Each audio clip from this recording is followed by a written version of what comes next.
2 auto completamente sfasciate, il segno più tangibile di un incidente stradale, la distruzione, a volte anche la morte dietro le immagini di queste automobili che sono comparse di fianco al municipio di Resana davanti al Monumento dei Caduti. Anche quella delle stragi della strada è una battaglia da combattere. Lo stanno facendo i comuni in collaborazione con la provincia di Treviso e MOM. Resana, in occasione della giornata nazionale per la sicurezza stradale, ha voluto partecipare così, con una campagna shock.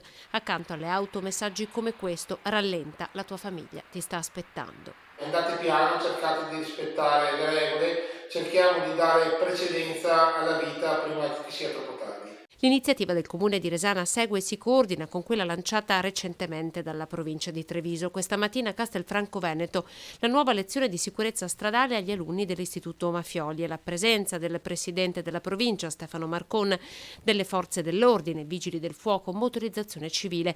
Accanto ai ragazzi anche ai genitori del loro ex compagno Alessandro Barison, morto quest'anno in un incidente in motocicletta. 15 plessi che saranno interessati alla campagna.